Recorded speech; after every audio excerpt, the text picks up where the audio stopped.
Assalamualaikum warahmatullahi wabarakatuh. Bagaimana kabarnya anakku? Alhamdulillah. Jadi pada hari ini kita akan membuat kesepakatan kelas. Nah, tapi sebelumnya kita ice breaking dulu. Tepuk satu.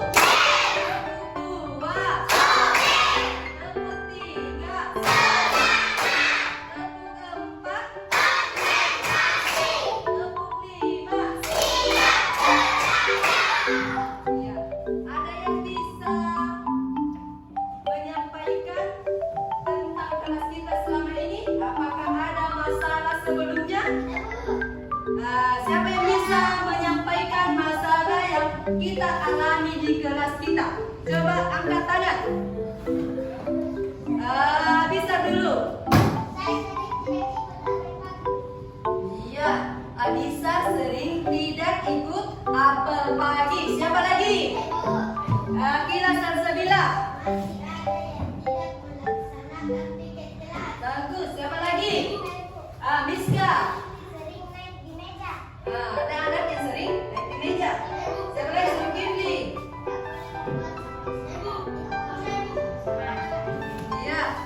Iya, Rizal. Bulat batas lingkungan sekolah. Siapa lagi? Ada lagi? Ya, jadi teman kita sudah menyampaikan beberapa masalah tentang kelas kita. Ada yang tahu? Ada yang bisa mengulang apa yang disampaikan Adisa tadi? Apa saja? Nah, sering terlambat di apel pagi.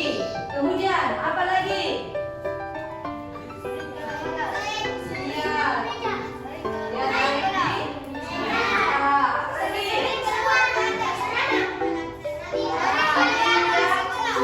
melaksanakan apel pagi. Nah, supaya tidak terjadi masalah seperti ini lagi, kita akan membuat keyakinan kelas. Ya. Jadi dalam membuat keyakinan kelas, kita tidak menggunakan kalimat negatif. Contohnya, kita tidak boleh membuang sampah sembarangan. Jadi kalau ini tidak bisa menggunakan kalimat negatif, berarti kalimat positifnya adalah kita membuang sampah pada tempatnya. Iya, seperti itu ya. Paham? Jadi kita harus menggunakan kalimat positif dalam membuat keyakinan kelas. Ya. Kalau sudah paham, nah sebentar Ibu akan membagikan kertas sticky note untuk menuliskan keyakinan kelas. Ya, jadi setiap orang menuliskan di selembar kertas. Sudah paham? Ya, jadi sekarang Ibu Guru akan membagikan sticky note-nya. Jadi ini ditulis di sini kesepakatan kelas kita masing-masing. Paham ini?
Nah, sekarang silakan ditempelkan di depan di sebelah kiri. Jadi antri di, iya.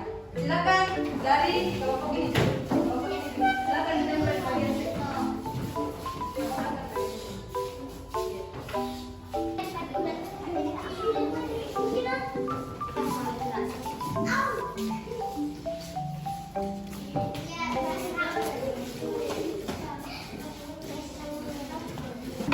Ya, jadi anak-anakku sudah menempelkan di depan tentang aturan kelas. Nah, sekarang kita akan mengelompokkan dia termasuk dalam nilai kebajikan. Jadi aturan yang sudah kita buat di atas kita akan sepakati menjadi satu keyakinan kelas. Ya. Nah, yang pertama, menyiram bunga setiap hari. Berarti kalau menyiram bunga setiap hari itu berarti dia masuk dalam kebersihan dan kerapian. Nah, kita kelompokkan di sini ya. Kebersihan dan kerapian.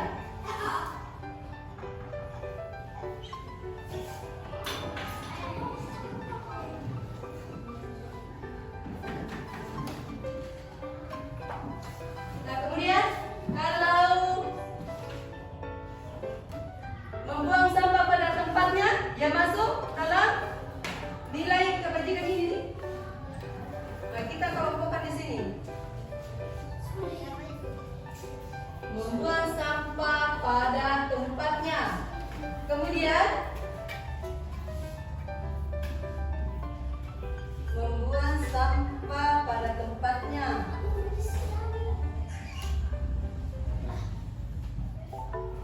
Menghormati ibu guru. Nah, berarti itu adalah rasa hormat atau menghargai.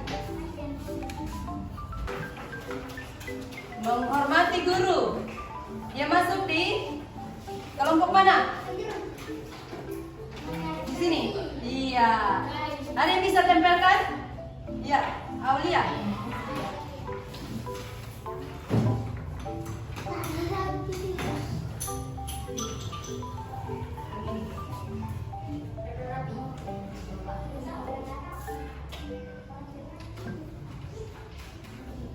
Iya, bagus. Siapa lagi? Ada lagi? Yang mau ke depan? Akila Salsabila. Ini mengerjakan PR tepat waktu. Dia masuk dalam disiplin pelajaran. Iya, bagus.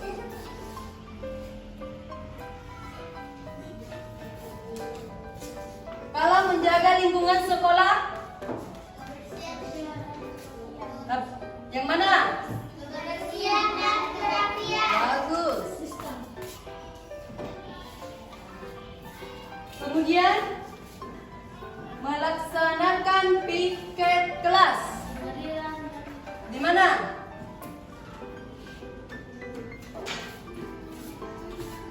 Dia masuk di kebersihan dan kerapian. Iya, bagus. Kemudian membersihkan halaman setiap hari. Dia masuk di kebersihan dan kerapian. Menghargai teman yang sedang melaksanakan ibadah. Iya, menghargai atau toleransi. Kemudian membantu orang lain yang membutuhkan pertolongan. Iya.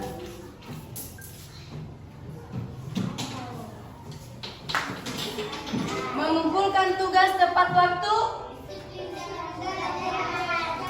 Iya, disiplin dalam pembelajaran. Mengerjakan PR. Iya, bagus. Membuang sampah pada tempatnya.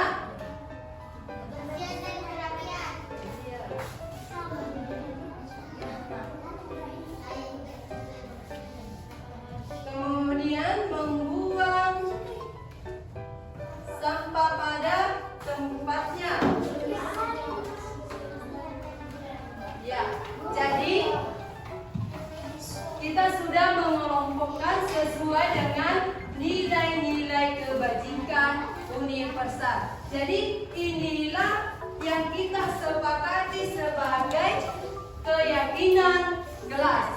Jadi keyakinan kelas kita buat untuk dilaksanakan. Kita sudah membuat keyakinan kelas di kelas 3. Ya, jadi besok kita akan tempelkan di dinding keyakinan kelas yang sudah kita sepakati. Kemudian kita tanda tangani. Kita akan tanda tangan kontrak. Besok ya? Ya. Nah, demikian. Assalamualaikum warahmatullahi wabarakatuh. Waalaikumsalam warahmatullahi wabarakatuh. Ya, Bu. Alhamdulillah. Nah, begini Adisa, Ibu sering melihat kamu tidak ikut apel pagi. Ya, Bu. Kalau bisa Ibu tahu apa alasanmu sehingga tidak ikut apel pagi? Saya sering main game sampai tengah malam, Bu. Apakah dengan terlambat ikut apel pagi sudah sesuai dengan keyakinan kelas yang sudah kita sepakati? Tidak, Bu. Nah, kalau tidak sesuai, kira-kira keyakinan kelas apa yang tidak dipatuhi? Disiplin waktu, Bu. Ya. Bisa disiplin waktu itu penting atau tidak? Nah, kalau penting, bersediakah Adisa untuk memperbaiki masalah ini? Nah, bagaimana cara memperbaiki masalah tersebut? Saya tidak akan main game sampai larut malam lagi, Bu. Ya, jangan diulang lagi ya. Ya, Bu. Ya, sekarang silakan istirahat.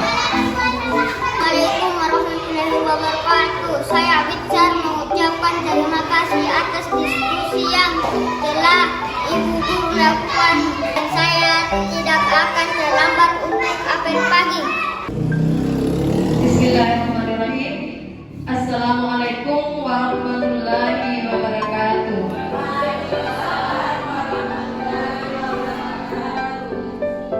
Yang terhormat Ibu Kepala Sekolah SD Presiden Hutan, yang saya hormati Bapak dan Ibu Guru SD Presiden Hutan. Puji syukur kita panjatkan kehadiran Allah Subhanahu wa Ta'ala, karena atas izinnya lah sehingga kita masih diberikan nikmat kesehatan dan kesempatan sehingga kita bisa berkumpul di tempat ini. Dan tak lupa pula kita kirimkan salawat dan taslim atas junjungan Nabi besar Muhammad Sallallahu Alaihi Wasallam, Nabi yang menjadi suri tauladan bagi kita semua.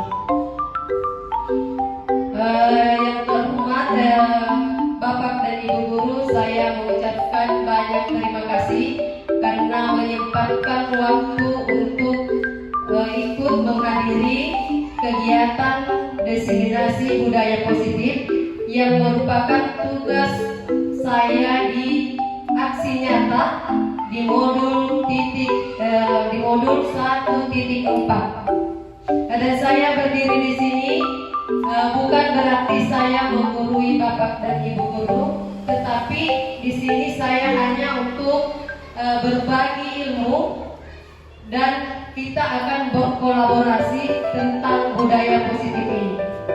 Baiklah Bapak dan Ibu, di sini tentang diseminasi budaya positif. Nah, budaya positif adalah pembiasaan yang bernilai positif, di mana di dalamnya mengandung sejumlah kegiatan yang mampu menumbuhkan karakter positif. Kebiasaan yang sudah membudaya akan berjalan dengan sendirinya, baik ketika dalam pengawasan ataupun tidak. Nah, Bapak dan Ibu Guru, ketika murid kita sudah membiasakan, sudah tumbuh karakter dalam diri siswa kita, maka tanpa pengawasan pun anak-anak akan melaksanakan kegiatan positif tanpa adanya arahan dari Bapak dan Ibu Guru. Nah, inilah yang kita harapkan ke depannya terhadap murid-murid kita, ya, dia bisa menanamkan nilai-nilai kebajikan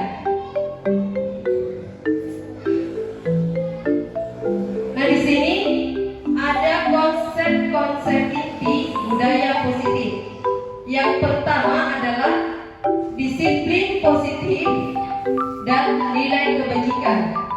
Yang kedua, keyakinan kelas. 3, 5 posisi kontrol. 4, teori motivasi, hukuman dan penghargaan, restitusi, kebutuhan dasar manusia, dan segitiga restitusi. Nilai-nilai kebajikan universal. Nah, nilai-nilai kebajikan universal ini bersifat umum dan berlaku dimanapun kita berada. Dari yang pertama itu adalah profil pelajar Pancasila. Nah, di sini kita sama-sama sudah mengetahui nilai apa saja yang terdapat pada profil pelajar Pancasila. Nah, yang pertama itu adalah beriman dan bertakwa kepada Tuhan Yang Maha Esa dan berakhlak mulia. Yang kedua, mandiri, bernalar kritis, berkebinekaan global, bergotong royong, dan kreatif. Nah, itulah nilai-nilai dari profil pelajar Pancasila. Kemudian selanjutnya ada itu IBO yang terkandung di dalamnya adalah toleransi, rasa hormat, integritas, mandiri, menghargai, antusias, empati, keingintahuan, kreativitas, kerjasama, percaya diri, dan komitmen. Nah, 9 pilar karakter Indonesia diantaranya cinta Tuhan dan segenap ciptaannya. Yang kedua, kemandirian dan tanggung jawab, kejujuran atau amanah, diplomatis, hormat dan santun, dermawan, suka menolong dan gotong royong, percaya diri, kreatif dan bekerja keras, kepemimpinan dan keadilan, baik dan rendah hati, toleransi, kedamaian dan kesatuan. Nah, itulah nilai-nilai kebajikan universal yang berlaku dimanapun kita berada. Jadi dia bersifat umum. Nah, kita perhatikan di sini ada gambar tentang kegiatan apa yang dilakukan sesuai dengan gambar di atas, Bapak Ibu. Apa yang dilakukan antara guru dengan siswa tersebut? Iya, bagus sekali. Jadi di sini ada anak yang sedang membersihkan. Jadi sesuai dengan gambar tersebut ada nilai kebajikan yang tercermin di dalamnya. Jadi nilai kebajikan ini yang terkandung dalam gambar tersebut adalah gotong royong. Bisa juga kerjasama atau kebersihan. Ya, itu adalah nilai-nilai yang terkandung di dalam sesuai dengan gambar tersebut. Nah, sekarang disiplin positif. Menurut Ki Hajar Dewantara menyatakan bahwa untuk mewujudkan murid yang merdeka, murid harus memiliki disiplin yang kuat yang berasal dari dirinya ataupun berasal dari luar diri. Kemudian menurut Dian Gosen, seseorang yang memiliki disiplin diri berarti mereka bisa bertanggung jawab terhadap apa yang dilakukannya, karena mereka mendasarkan tindakan mereka pada nilai-nilai kebajikan universal. Jadi, disiplin positif adalah cara menerapkan sikap disiplin yang bertujuan untuk menumbuhkan kesadaran serta memberdayakan anak mandiri, melakukan sesuatu tanpa iming-iming, hukuman, sogokan, ancaman maupun hadiah. Ya, jadi kalau nilai-nilai kebajikan ini sudah tertanam pada diri kita maupun kepada murid kita tanpa ada dorongan dari pihak luar, ya kita akan melaksanakan kegiatan positif ini karena kita meyakini bahwa ada nilai-nilai kebajikan di dalamnya. Jadi ini akan menumbuhkan kesadaran bagi diri kita sendiri. Nah, sekarang teori motivasi. Jadi disiplin positif ini Bapak Ibu dipengaruhi oleh adanya teori motivasi. Yang pertama adalah untuk menghindari ketidaknyamanan atau hukuman. Nah, pada motivasi yang pertama ini biasanya kita mengikuti suatu kegiatan, kita tidak mau terlambat. Nah, kenapa? Kita merasa malu. Kita merasa malu kalau kita datang terlambat.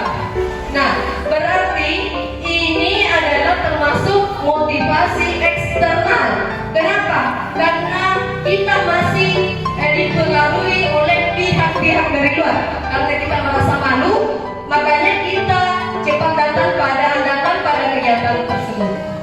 Nah, sama halnya dengan murid kita. Biasanya murid kita itu kan peraturannya harus menggunakan sepatu hitam. Nah, tetapi karena dia takut dihukum, takut adanya hukuman dari bapak dan ibu guru, makanya dia mematuhi peraturan tersebut. Berarti ini masih dipengaruhi oleh eksternal. Iya, masih belum ada nilai-nilai dari diri sendiri untuk melakukan hal positif itu.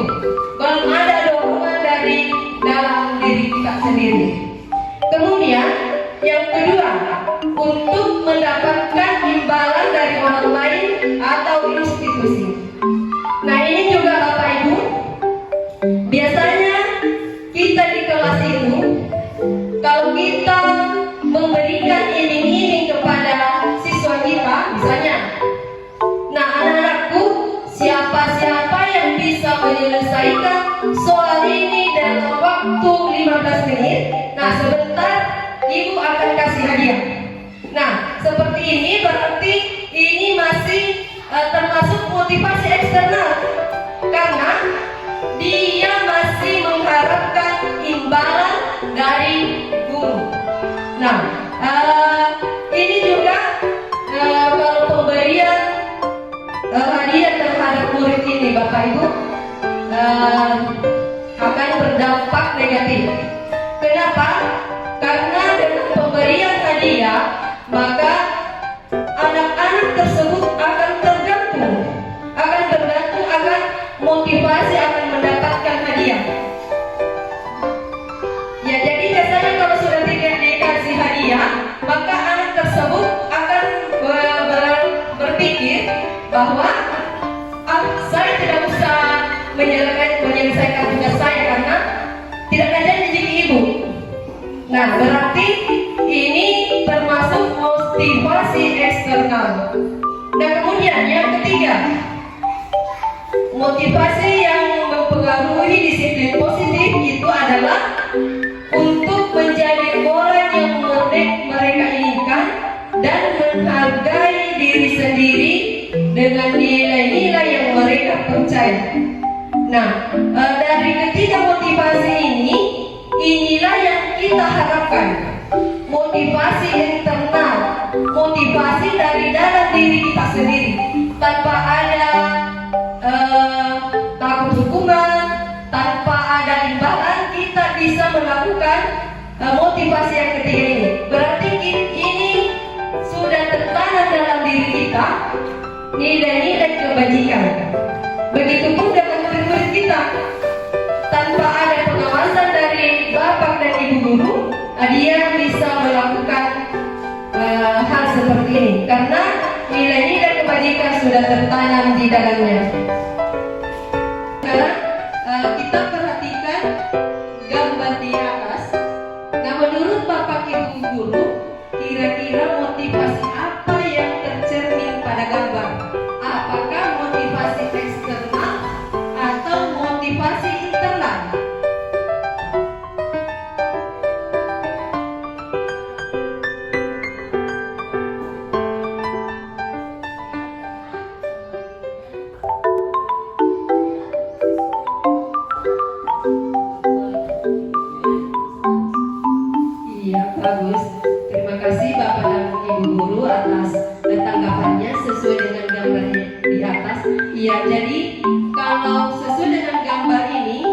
berarti kalau anak-anak itu atau murid kita melakukan tanpa disuruh, tanpa kita berteriak untuk menyampaikan ke anak-anak untuk membersihkan, kemudian dia melakukan hal tersebut, berarti ini adalah motivasi internal. Ya, tetapi kalau misalnya kita perhatikan di atas, dia masih harus mendapatkan perintah dari bapak dan ibu guru, berarti dia termasuk motivasi eksternal. Iya. Iya, motivasi internal untuk menjadi orang yang mereka inginkan dan menghargai diri sendiri dengan nilai-nilai yang mereka percaya. Nah, selanjutnya disiplin positif atau budaya positif yang selanjutnya adalah mengenai keyakinan kelas. Nah, mengapa tidak peraturan saja? Mengapa harus keyakinan kelas? Nah, di sini Bapak dan Ibu guru ada pertanyaan seperti ini. Mengapa kita memiliki peraturan harus menggunakan helm bila mengendarai kendaraan roda 2? Kira-kira mengapa? Mengapa kita ada peraturan seperti itu? Harus menggunakan helm pada saat menggunakan roda 2. Nah, di sini ada nilai-nilai yang terkandung di dalamnya. Ya, jadi nilai-nilai yang terkandung di sini adalah nilai keselamatan. Nah, kalau kita sudah meyakini nilai kebajikan ini, maka kemanapun kita mengendarai motor, pasti ada dorongan dari dalam diri kita untuk menggunakan helm. Kenapa? Karena kita meyakini bahwa demi keselamatan saya harus menggunakan helm. Dibandingkan dengan motivasi eksternal, karena kita takut ditilang misalnya oleh polisi, paling kita beranggapan bahwa tidak usah saya memakai helm karena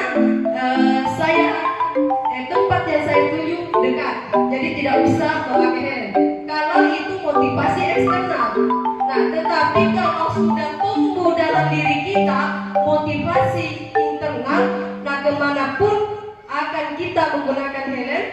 Karena tidak diminta-minta ibu, ketika kita keluar misalnya kita tidak menggunakan helm, nah pas ada kecelakaan, nah itulah yang kita yakini bahwa dengan memakai helm bisa kita selamat misalnya. Ya, seperti itu Bapak Ibu. Kemudian, mengapa kita memiliki peraturan 3M? Menggunakan masker, mencuci tangan, dan menjaga jarak 1,5 meter. Nah, sama ini nilai-nilai di sini yaitu demi kesehatan kita. Nah, kita menggunakan masker itu untuk kesehatan kita. Nah, jadi ada dorongan dalam diri kita selalu menggunakan masker demi menjaga kesehatan kita.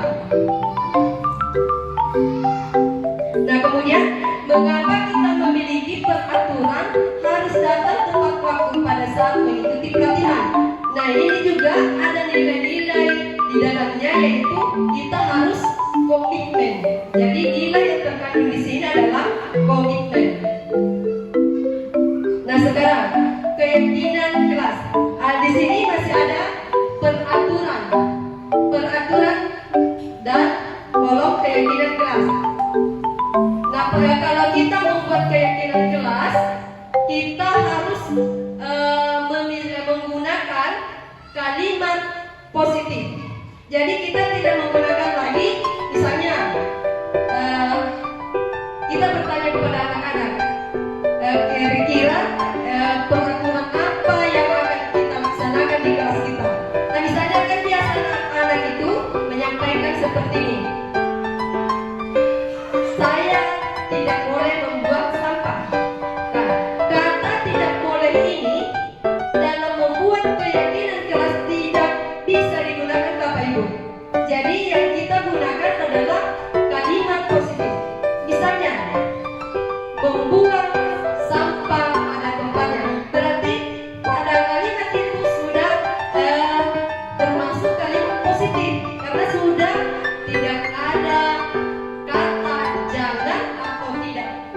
seperti itu Bapak Ibu pada saat kita membuat keyakinan kelas. Misalnya lagi, kita tidak boleh datang terlambat. Nah, berarti ini adalah satu peraturan. Nah, jadi yang seharusnya kalau kita menggunakan kalimat positif berarti iya, hadir tepat waktu.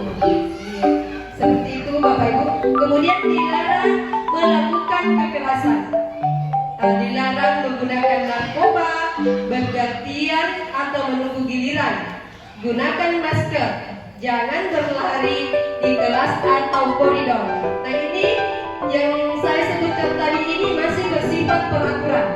Nah, kita akan merubah ke bentuk keyakinan kelas. Nah, seperti apa itu kalau kita bentuk dalam keyakinan kelas? Nah, sekarang keyakinan kelas. Ya, keyakinan kelas. Dari peraturan yang saya sebutkan tadi, kita akan membuat satu keyakinan kelas. Nah, di sini selalu kembalikan buku pada tempatnya. Nah, kalau kita buat menjadi suatu keyakinan kelas, maka nilai-nilai kebajikan apa yang terkandung dalam peraturan tersebut. Misalnya, selalu kembalikan buku ke tempatnya. Berarti nilai kebajikan di sini adalah tanggung jawab. Nah, berarti itu adalah satu keyakinan kelas. Jadi, kalau kita membuat keyakinan kelas, jangan lagi menggunakan seperti ini. Tetapi nilai kebajikan apa yang terkandung dalam peraturan itu yang kita membuat jadi keyakinan kelas. Nah, kemudian dilarang mengganggu orang lain. Berarti kalau kita dilarang mengganggu orang lain, berarti nilai kebajikannya itu adalah menghormati orang lain. Nah, kemudian hadir di sekolah 15 menit sebelum pembelajaran dimulai. Berarti di sini menghormati orang lain atau berkomitmen. Jadi nilai-nilai kebajikannya di sini yang kita buat keyakinan kelas. Kemudian dilarang melakukan kekerasan. Nah, berarti keyakinan kelasnya adalah keselamatan, menghormati orang lain. Dilarang menggunakan narkoba. Berarti nilai kebajikannya adalah kesehatan. Bergantian atau menunggu giliran. Menghormati orang lain, bersabar. Gunakan masker. Berarti nilai kebajikan di sini adalah kesehatan dan keselamatan. Jangan berlari di kelas atau koridor. Nah, di sini keyakinan kelasnya atau nilai kebajikannya adalah keselamatan dan keamanan. Lanjut, keyakinan merupakan nilai-nilai kebajikan.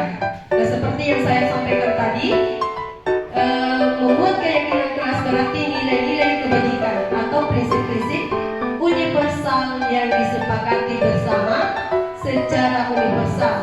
Keyakinan akan lebih memotivasi seseorang dari dalam atau memotivasi secara intrinsik.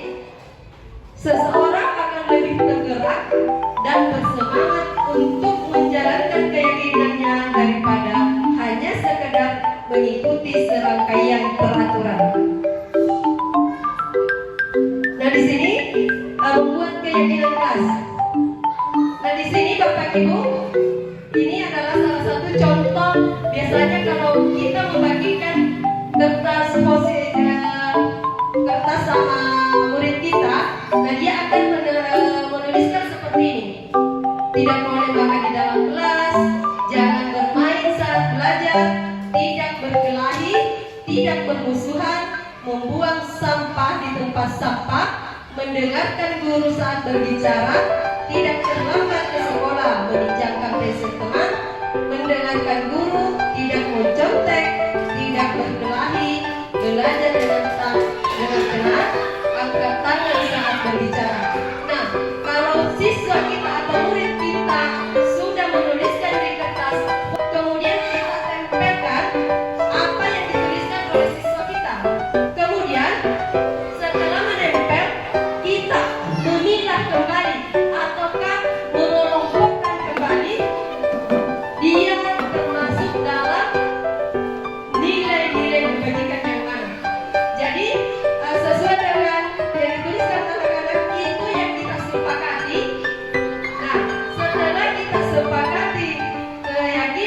kita, maka kita akan membuat semacam tanda tangan kontrak dengan murid kita bahwa dia sudah membuat keyakinan kelas yang harus dijalankan.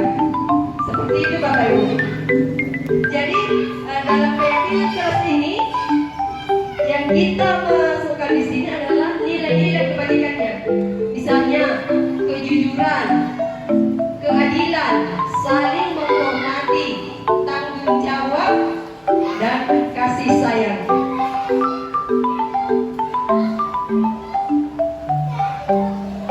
Kemudian selanjutnya kebutuhan dasar manusia. Jadi salah satu yang mempengaruhi disiplin seseorang atau murid kita itu adalah salah satunya itu karena kebutuhan. Yang pertama, kebutuhan untuk bertahan hidup. Yang kedua, kasih sayang dan rasa diterima, kebebasan, kesenangan, dan penguasaan. Nah, misalnya ada anak-anak kita yang melapor, Bu, itu misalnya Abisar setiap hari dia minta makanan tubuh. Nah, kita bisa menanyakan kepada siswa kita, kira-kira apa alasannya sehingga dia mengambil makanan temannya. Nah, bisa saja Abisar menjawab dengan karena dia lapar. Nah, berarti kalau dia lapar kemudian mengambil makanan temannya, berarti dia memerlukan kebutuhan yaitu ingin bertahan hidup. Nah, kemudian kasih sayang. Tetapi pada saat kita bertanya kepada murid kita, nah kenapa kamu mengambil makanan temanmu? Kemudian dia menjawab, misalnya saya ingin diperhatikan Bu. Nah, dia mengganggu temannya karena ingin diperhatikan. Berarti kebutuhannya dia adalah kasih sayang dan rasa diterima. Kemudian yang ketiga, kebebasan. Misalnya dia menjawab seperti ini, karena saya bosan dengan makanan ibu saya selalu itu tiap hari. Nah, berarti kebutuhan dasarnya itu kebebasan. Karena dia merasa bosan, maka dia mau yang lain, rasa yang lain. Kemudian kesenangan. Ya, seperti ini Bapak Ibu, kesenangan, kebutuhan untuk mencari kesenangan, bermain dan tertawa. Nah, bayangkan hidup tanpa kenikmatan apapun, betapa menyedihkan. Glasser menghubungkan kebutuhan akan kesenangan dengan belajar. Anak-anak dengan kebutuhan dasar, kesenangan yang tinggi biasanya ingin menikmati apa yang dilakukannya. Mereka juga bisa berkonsentrasi tinggi saat mengerjakan hal yang disenangi. Kemudian penguasaan. Nah, kebutuhan ini berhubungan dengan kekuatan untuk mencapai sesuatu, menjadi kompeten, menjadi terampil, diakui atas prestasi keterampilan kita, didengarkan, dan memiliki rasa harga diri. Kebutuhan ini meliputi keinginan untuk dianggap berharga. Nah, sekarang restitusi kontrol. Di sini restitusi kontrol ini ada motivasi eksternal dan motivasi intrinsik. Ada identitas gagal, dia termasuk perilaku kontrol negatif. Kemudian identitas berhasil atau sukses perilaku kontrol positif atau kontrol diri.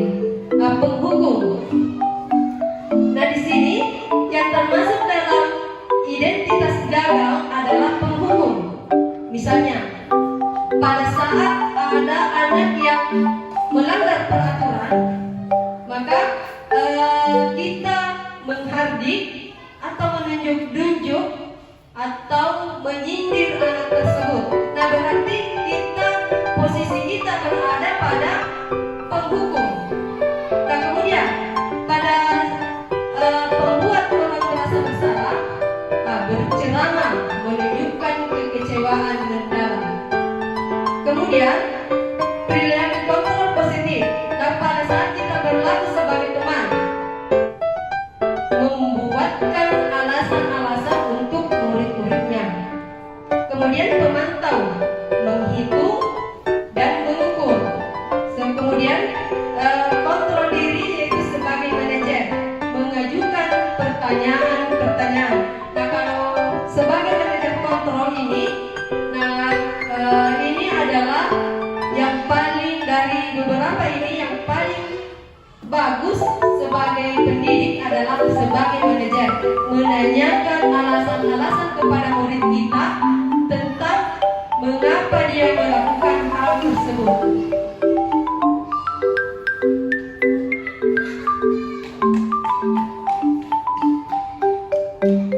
Nah, Bapak Ibu guru hebat, ada di posisi kontrol manakah kita selama ini?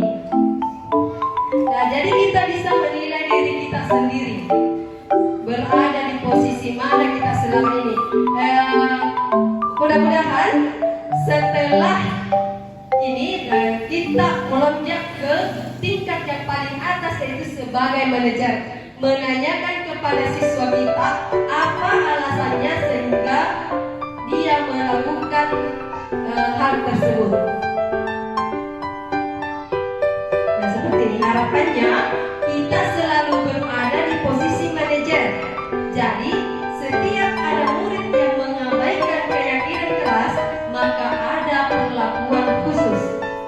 Murid yang mengabaikan keyakinan kelasnya, kita berikan perlakuan untuk mengingat kembali apa nilai kebajikan yang mereka percaya, yang merupakan landasan dari keyakinan kelas yang disepakati. Nah, segitiga restitusi. Segitiga restitusi. Jadi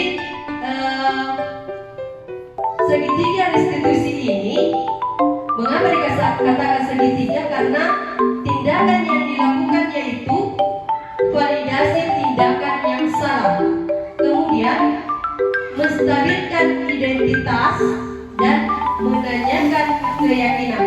Nah, seperti ini yang dilakukan Bapak Ibu pada saat validasi tindakan yang salah. Misalnya, kamu tentu punya alasan mengapa melakukan itu. Kemudian, kamu boleh mempertahankan sikap itu, tapi kamu harus menambahkan sikap yang baru. Kamu patut bangga pada dirimu sendiri karena kamu telah melindungi sesuatu yang penting buatmu. Kemudian, menstabilkan identitas. Bisa kita mengucapkan kepada anak-anak, berbuat salah itu tidak apa-apa. Saya juga pernah melakukan kesalahan seperti itu. Tidak ada manusia yang sempurna. Kemudian, kalau menanyakan keyakinan kelas apa yang telah kita sepakati. Berarti kita menanyakan kembali tentang keyakinan yang kita telah buat bersama dengan murid. Apa yang kita percaya sebagai kelas atau keluarga? Apa nilai-nilai umum yang kita telah sepakati? Kemudian, apa bayangan kita tentang kelas yang ideal? Kamu mau jadi orang yang seperti apa? Dalam melakukan segitiga restitusi ini, Bapak Ibu, tidak selamanya setiap anak yang melakukan pelanggaran atau melanggar peraturan di sekolah kita harus direstitusi. Jadi tidak semua, misalnya ada anak-anak yang terlambat, sini saya restitusi. Tidak boleh seperti itu. Jadi ada juga aturan-aturannya. Misalnya anak tersebut, anak yang sama ini melakukan sampai 3 kali pelanggaran. Nah, berarti kalau sudah 3 kali melakukan tidak mematuhi kesepakatan kelas yang sudah dibuat, berarti inilah anak yang akan kita restitusi. Kalau baru 1 kali, belum. Nah, kemudian seperti di kelas saya pernah melakukan hal ini kepada Agitsa. Nah, kenapa? Karena setiap apel pagi saya tidak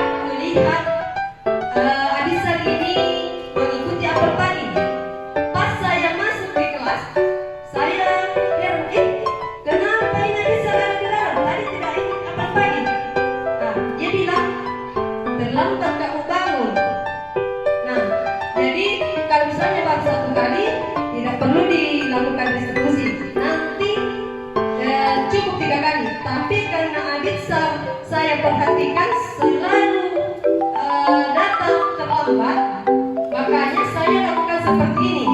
Saya menanyakan tentang keyakinan-keyakinan, kemudian menanyakan alasannya kenapa dia terlambat untuk mengikuti apel pagi. Kemudian di sini wujud dari budaya positif ini mengarahkan kita ke tercapainya murid yang mencerminkan profil pelajar Pancasila. Jadi budaya positif yang kita lakukan itu ya mencerminkan profil pelajar Pancasila. Pembelajaran dengan paradigma baru merupakan pembelajaran yang dirancang berdasarkan prinsip pembelajaran berdiferensiasi sehingga murid dapat belajar sesuai kebutuhannya berdasarkan tahap perkembangannya untuk mewujudkan profil pelajar Pancasila. Nah, di sini pemaparan dari saya. Dan kalau misalnya ada teman-teman dari Bapak dan Ibu guru hebat, saya persilakan untuk mengajukan pertanyaan. Ya, saya persilakan kepada Ibu Farida, SPD. Terima kasih. Assalamualaikum warahmatullahi wabarakatuh. Pertanyaan saya cukup singkat mengenai restitusi. Yang saya ingin pertanyakan, bagaimana memberikan restitusi kepada anak atau restitusi yang cocok kita berikan kepada anak-anak kita. Itu saja, terima kasih.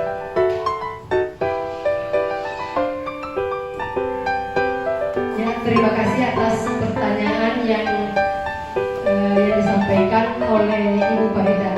Jadi menarik sekali pertanyaannya. Jadi kalau segitiga restitusi ini disesuaikan dengan pelanggaran apa yang telah dilakukan anak tersebut. Nah, misalnya seperti yang saya sampaikan tadi, anak yang terlambat mengikuti apel pagi. Jadi pada saat kita memanggil anak tersebut, kita lihat dulu bagaimana moodnya anak-anak kita. Bisakah kita restitusi? Ya. Kalau misalnya kita perhatikan suasananya bagus, maka kita bertanya kepada anak tersebut. Kita tanyakan misalnya, bagaimana kabarnya? Apakah sehat? Nah, kalau dia menjawab sehat, berarti kita lanjutkan bertanya tentang apa pelanggaran yang dia lakukan atau yang tidak menjalankan keyakinannya sudah dibuat. Kemudian misalnya kita bertanya, keyakinan apa yang kamu tidak patuhi? Nah, anak-anak itu kalau dia yang membuat keyakinan keras, pasti dia tahu, nah, keyakinan ini yang saya tidak patuhi. Nah, kemudian dalam segitiga restitusi juga ini, anak-anak sendiri yang diminta untuk menyelesaikan masalahnya. Misalnya, bersediakah kamu untuk menyelesaikan masalah ini? Nah, kalau misalnya anak-anak mengatakan, nah bersedia Bu. Nah, kita bertanya lagi, bagaimana cara kamu untuk menyelesaikan masalah tersebut? Nah, pada saat itu Abisar menjawab seperti ini, saya tidak akan terlambat bangun lagi Bu. Saya tidak akan bermain game sampai larut malam. Karena alasannya dia terlambat untuk ikut apel pagi karena terlambat tidur. Ya, karena dia bermain game. Nah, seperti itu Ibu Farida. Ya, terima kasih. Kesempatan yang diberikan. Kemudian saya juga mengucapkan banyak terima kasih kepada teman kita Ibu Samsinar yang sudah memberikan hari ini wejangan-wejangan kepada ibu yang lain. Begitu juga dengan Ibu Maya yang nanti juga sempat tampil di depan menyampaikan kepada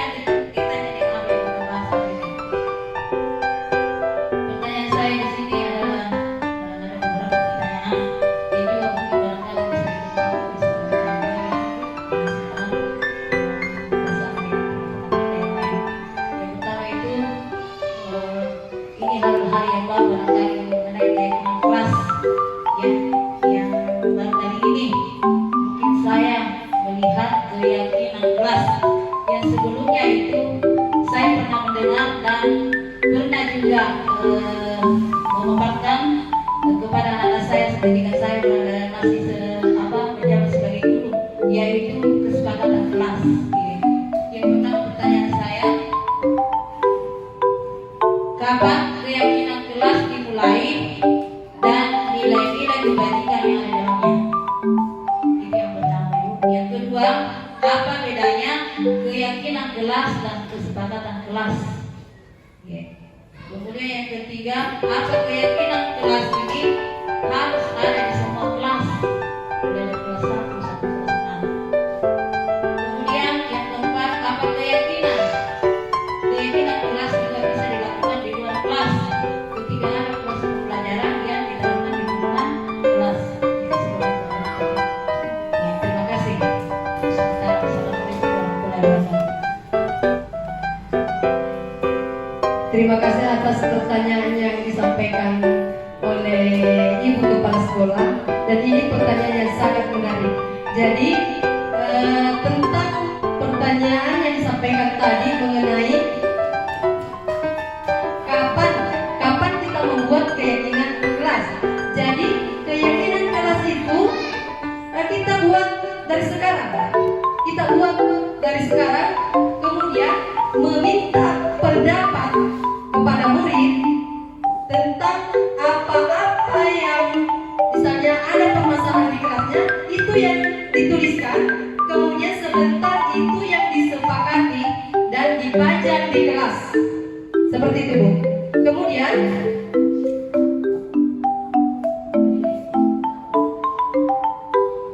kalau penilaiannya itu bukan penilaian kelas, tetapi ini semacam aturan, tetapi sekarang bukan aturan namanya, tetapi keyakinan kelas. Jadi sebelumnya kan ada di kelas kita tentang tata tertib. Nah, tata tertib itu tidak berlaku lagi. Sekarang yang diterapkan adalah keyakinan kelas. Kan tata tertib biasanya yang membuat itu adalah guru. Nah, tetapi keyakinan kelas ini kita bersama dengan murid untuk membuat suatu keyakinan atau kesepakatan yang akan kita lakukan bersama. Ya, kemudian apa perbedaannya antara peraturan dan keyakinan? Nah, tadi saya sudah menjelaskan bahwa kalau peraturan itu dia sifatnya searah. Kenapa saya mengatakan searah? Karena yang membuat peraturan itu biasanya pihak sekolah. Pihak sekolah atau guru yang membuat peraturan. Sementara keyakinan kelas kita dengan murid yang membuat. Waktu kelas yang membuat, kemudian apa yang sudah dituliskan kita kelompokkan kembali sesuai dengan nilai-nilai kebajikan yang ada pada aturan yang sudah dibuat oleh murid. Jadi bukan lagi misalnya buanglah sampah pada tempatnya, tetapi keyakinan kelas kita berubah menjadi kesehatan atau kebersihan. Nah, itulah yang menjadi keyakinan kelas kita, yaitu misalnya kebersihan atau tanggung jawab. Nah, kemudian pertanyaan yang terakhir adalah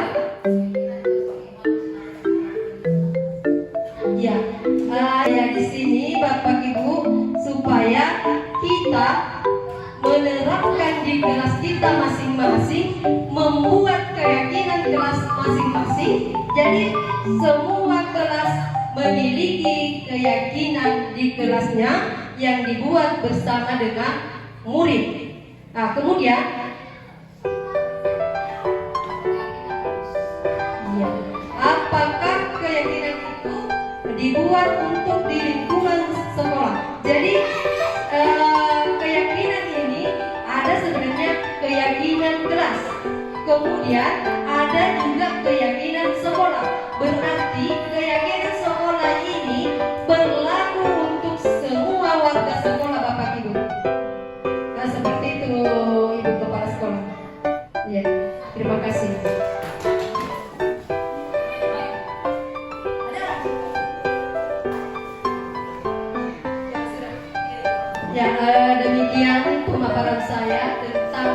budaya positif.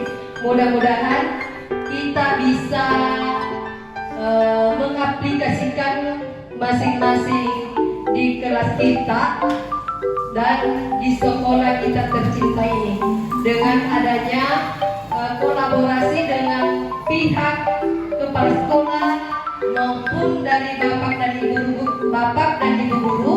Mudah-mudahan kita bisa mengaplikasikan budaya positif ini di lingkungan sekolah kita. Terima kasih. Assalamualaikum warahmatullahi wabarakatuh.